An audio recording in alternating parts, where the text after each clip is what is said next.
بسم اللہ الرحمن الرحیم۔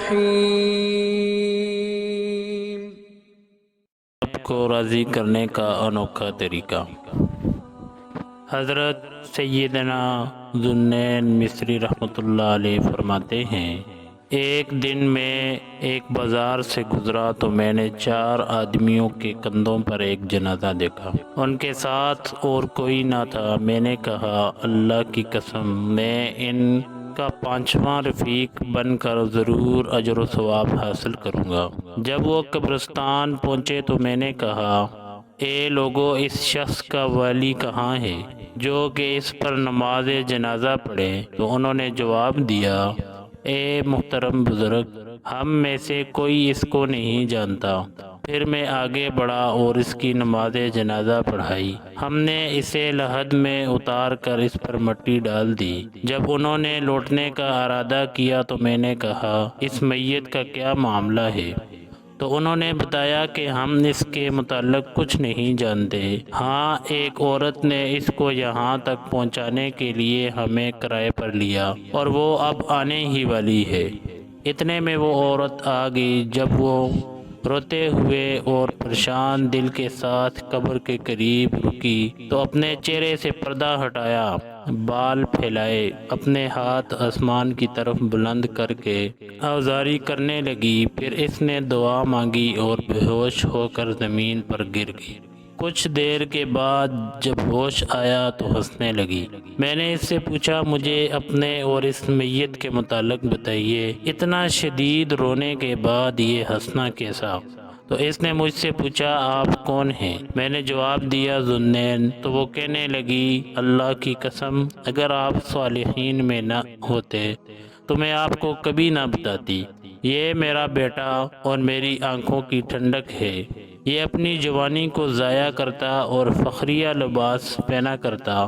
کوئی برائی ایسی نہیں جس کا اس نے ارتکاب نہ کیا ہو، اور کوئی گناہ ایسا نہیں جسے کرنے کی اس نے کوشش نہ کی ہو۔ اس کے گناہوں کو جاننے والے مولا نے اسے گناہوں کی سزا یہ دی کہ ایک دن اسے شدید درد ہوا جو 3 دن رہا۔ جب اس کو اپنی موت کا یقین ہو گیا تو کہنے لگا، اے میری ماں، میں تجھے اللہ کا واسطہ دیتا ہوں، میری وصیت قبول کرنا۔ جب میں مر جاؤں تو میری موت کی خبر میرے دوستوں، بھائیوں، گھر والوں اور پڑوسیوں میں سے کسی کو نہ دینا، کیونکہ وہ میرے برے افعال، گناہوں کی کثرت اور جہالت کی وجہ سے مجھ پر رحم نہیں کریں گے۔ پھر اس نے روتے ہوئے یہ اشعار پڑھے جن کا ترجمہ ہے، میرے گناہوں نے مجھے نماز روزے سے غافل کر دیا۔ میں نے اپنے جسم کو اتنا علیل و کمزور کر دیا کہ وہ موت سے پہلے ہی مر چکا ہے۔ کاش میں اپنے رب کی بارگاہ میں تمام گناہوں سے توبہ کر لیتا۔ اے میرے معبود، وسیع بیابان میں تیرا یہ بندہ حیرت زدہ ہے۔ میرے عیوب سب پر ظاہر ہو گئے، گناہوں نے میری کمر توڑ ڈالی، میری برائیاں بہت زیادہ ہو چکی ہیں اور نیکیاں برباد ہو چکی ہیں۔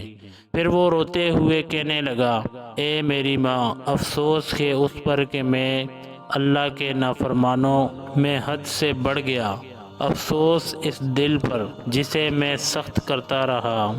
اے میری ماں، تجھے اللہ کی قسم، جب میں مر جاؤں تو میرے رخسار کو زمین اور مٹی پر رکھ کر میرے دوسرے رخسار پر اپنا قدم رکھ دینا اور کہنا کہ یہ جزا ہے اس بندے کی جس نے اپنے مولا کی نافرمانی و مخالفت کی، اس کے حکم کو ترک کیا، اپنی خواہش کے پیچھے چلا۔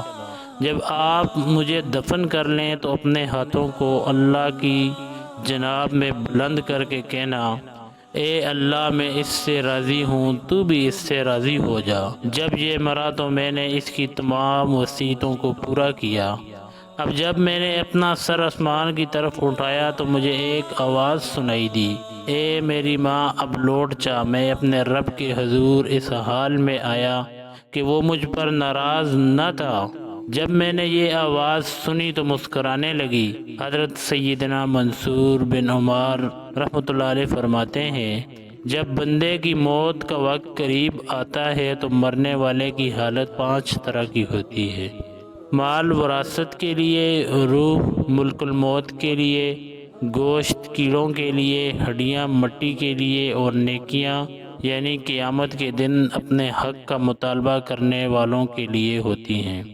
مزید فرماتے ہیں کہ وارث مال لے جائے تو قابل برداشت ہے، اسی طرح ملک الموت روح لے جائے تو بھی درست ہے، مگر ایک کاش موت کے وقت شیطان ایمان نہ لے جائے، ورنہ اللہ سے جدائی ہو جائے گی۔ ہم اس سے اللہ کی پناہ طلب کرتے ہیں، کیونکہ اگر سب فراق ایک طرف جمع ہو جائے اور رب کا فراق ایک طرف ہو، یہ تمام فراقوں سے زیادہ بھاری ہے جسے کوئی برداشت نہیں کر سکتا۔